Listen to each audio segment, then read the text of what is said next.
This is a reading from the Notebooks by Maria Valtorta, 1943, June the 13th.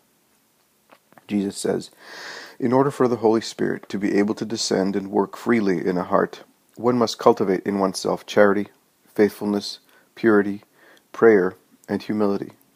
My apostles prepared for this coming with these virtues, joined to an intense recollection. In order to learn the latter is also to learn the other virtues. They had only to look at Mary, my mother. In her, the spirit of recollection was most intense. Even in the occupations of life, she knew she was living recollected in God, and her great joy was to be able to seclude herself in contemplation, silence, and solitude. God can speak everywhere, but His word reaches you, mortals, whose capacities for reception are limited, much better when you are able to be in solitude than when around you your neighbor speaks, moves about, and often gets worked up about paltry human things. It is a twofold merit and a twofold grace if you are able to hear God even in the midst of the tumult, but also a twofold, threefold exertion. But you, Maria, do not go against holy charity and holy patience at the thought of hearing me. You would then mutilate the fruit of these lessons.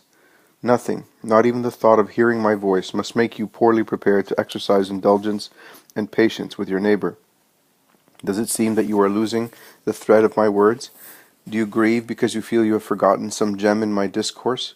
Oh, trust me, I will make you find it again, and it will be more lovely than before, because it will be bound with the gold of charity, and surrounded by the pearls of patience, broken into numberless acts, but all of them precious. Remember that everything you do for your neighbor, you do to me, Jesus. So, manage to emerge from your conversation with me to listen to the needs, even on occasion those which are quite futile, of your neighbor, always with a smile and with good will. You will have the merit of having exercised charity, and they will not be scandalized by seeing you irritated over having had to abandon prayer."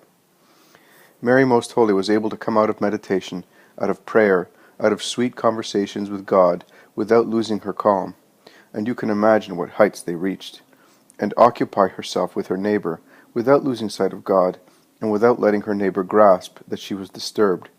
Let Mary be your model. Even in prayer, my apostles had only to look at Mary to learn how to pray to obtain things from God, and so it is for all the other virtues needed to prepare the descent of the Paraclete.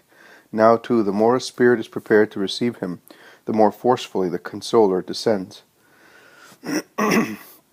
Mary, full of grace, had no need for any preparation, but she has given you the example. She is your mother, and mothers are the living example for their children. Mary was already full of the holy living example for their children. Mary was already full of the Holy Spirit. She was his spouse, and knew all the secrets of her spouse. But in Mary nothing was to appear different from others. I myself, who was God, subjected myself on earth to the laws of nature. I was hungry, thirsty, cold, weary, sleepy, but I myself, who was God, subjected myself on earth to the laws of morale. I felt tedium, fear, sadness. I rejoiced in friendship, was horrified by betrayal, trembled to the point of sweating blood at the thought of what I had to suffer, and prayed like a humble man in need of everything. Therefore Mary also received the Holy Spirit in a manifest form. Even the greatest souls must follow the way which all follow, I mean in external manifestations, without peculiarities, without putting on poses, which are nothing but acts of pride, cloaked in hypocritical humility. Always simplicity, so that the Spirit will come to you with pleasure, and then to be able to keep the Holy Spirit with the most intense purity. He does not stay where there is impurity. Finally, faithfulness to his inspirations. He is, so to speak, the eternal and divine apostle, who tirelessly preaches the doctrine of Christ to souls, who illuminates and explains it for you. But if he is badly received, if the doors of hearts are shut before him, if he is received with wrath, he does what I said to my apostles. He goes off, and his peace returns to him, while you are left without it. God does not impose himself, except in special cases. He is always ready to intervene to help you, but from you he wants the desire to receive him, the will to heed him, the courage to follow him, the generosity to confess him. Then he embraces, penetrates, relieves, ignites, and deifies you. He makes your poor animal nature change into an entirely spiritual one. He makes you godlike, and like an eagle in flight, bears you on high into the realms of light, into regions of purity, drawing you near to the Sun of Charity, and warming you with it until he opens to you the gates of his kingdom for an eternity of blessedness.